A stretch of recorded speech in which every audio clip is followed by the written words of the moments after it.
Welcome. This is Aleister Nacht.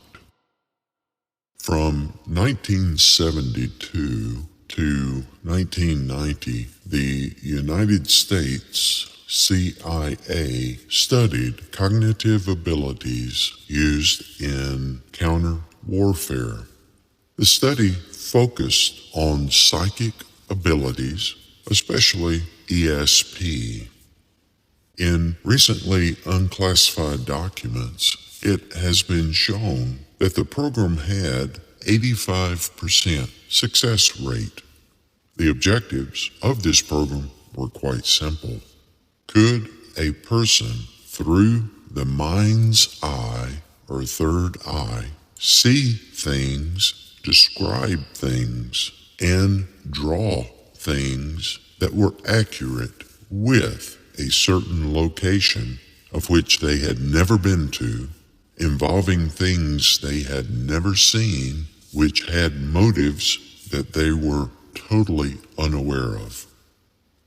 While readily dismissed for years by the Defense Intelligence Agency, the study actually proved that those abilities exist, and not only exist, but can and do manifest in all individuals. You can call this second sight or intuition, whatever you choose to call it. Nonetheless, the results were very clear.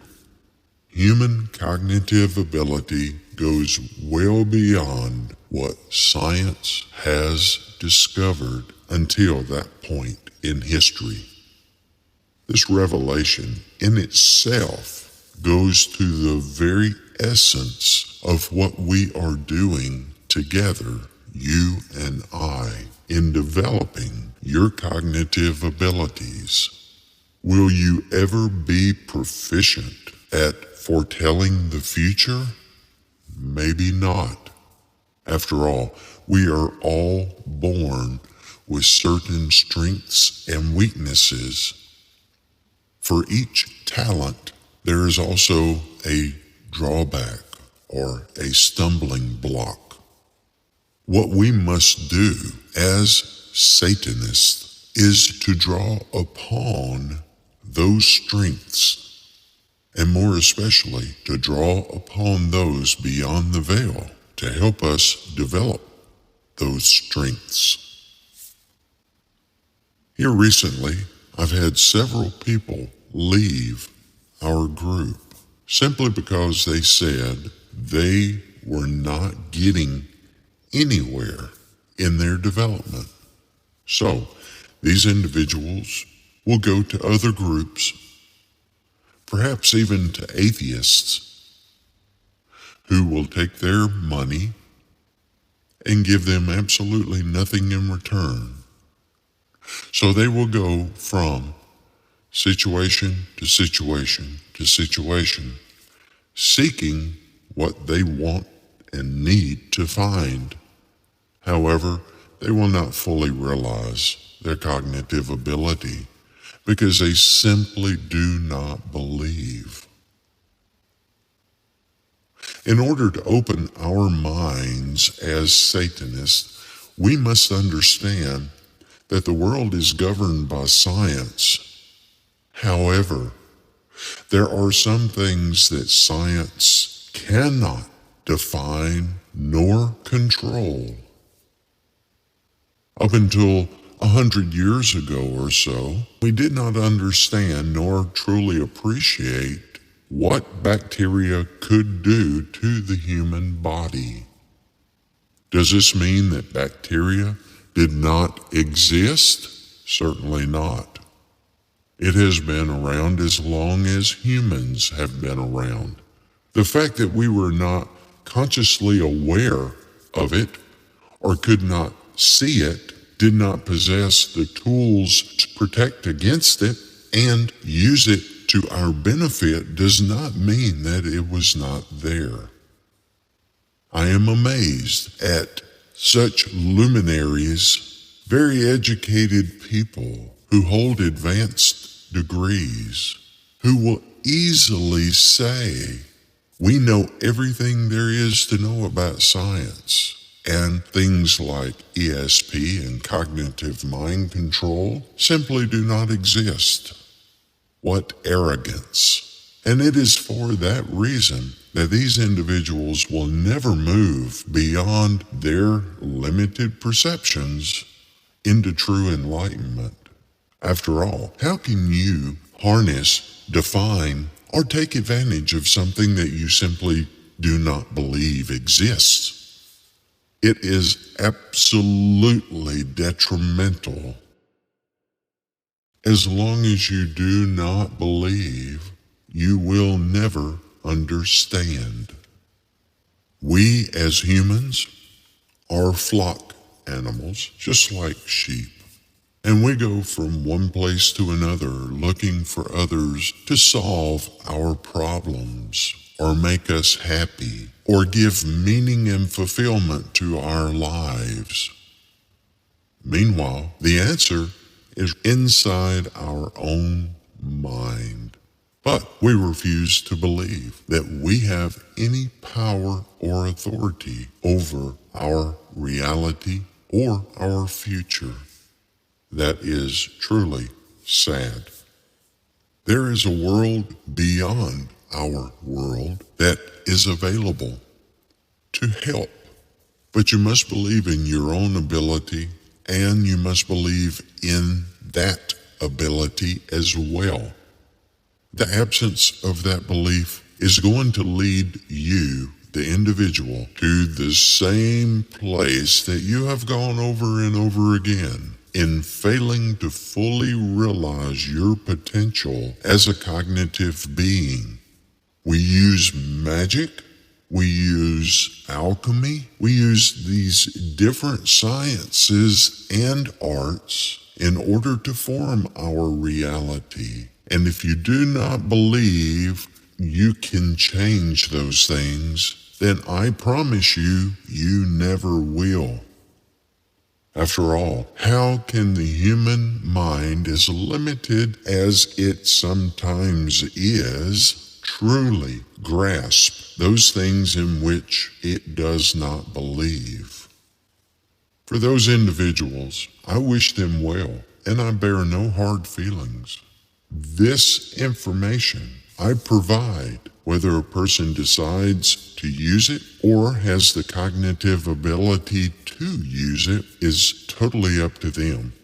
There are situations where people would like to take advantage of these abilities, but they simply do not have the ability to grasp those concepts.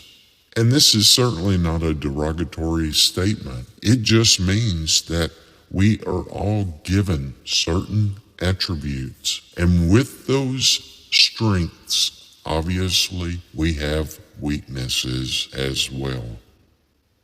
I want to encourage you, open your mind, open your third eye.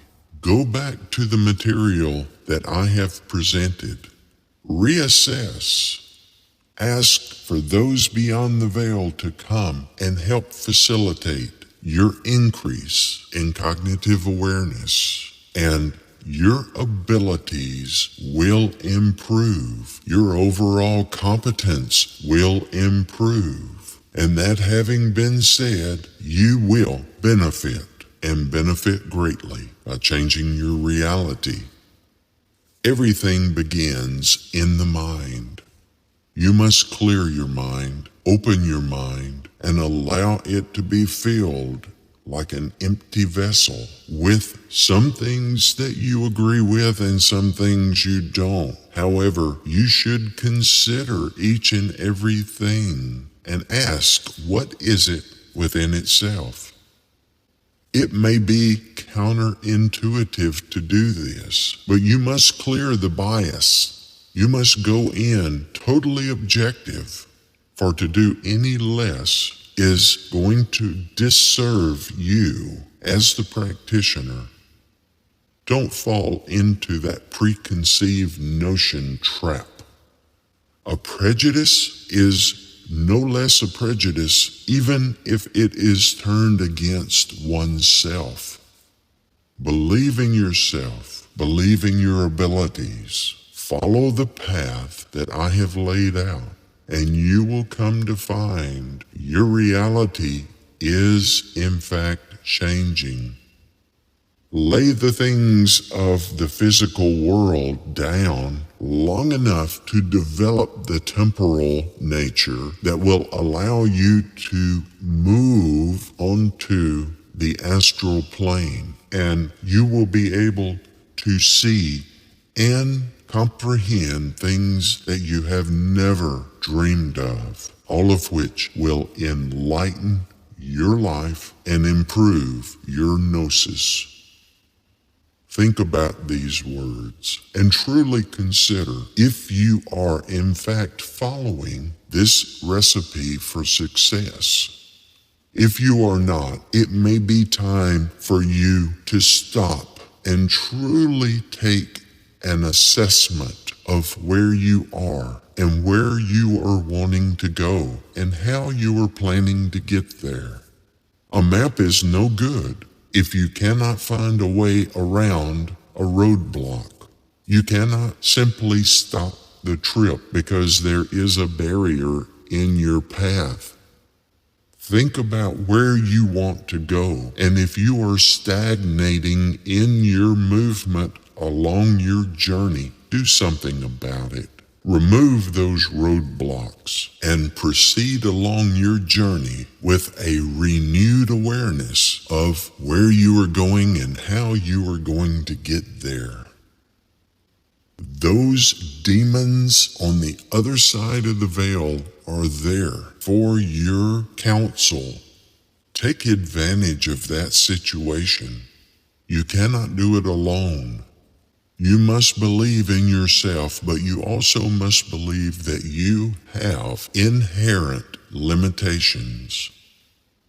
That is not to say that you should beat yourself up because of those limitations. However, evaluate those limitations and find a new way above, below, or around those roadblocks in which you are experiencing. Someone out there under the sound of my voice needs to hear this message today, and I send it along with satanic blessings and a renewed hope for you, the practitioner, that you will be able to reevaluate, regroup, and refresh your spirit in knowing that you are not alone. Enjoy the journey, but know that you're going to have to make small corrections in order to maintain your path to enlightenment. I sincerely hope this has helped you. Brother or sister, I send satanic blessings and all my best for you.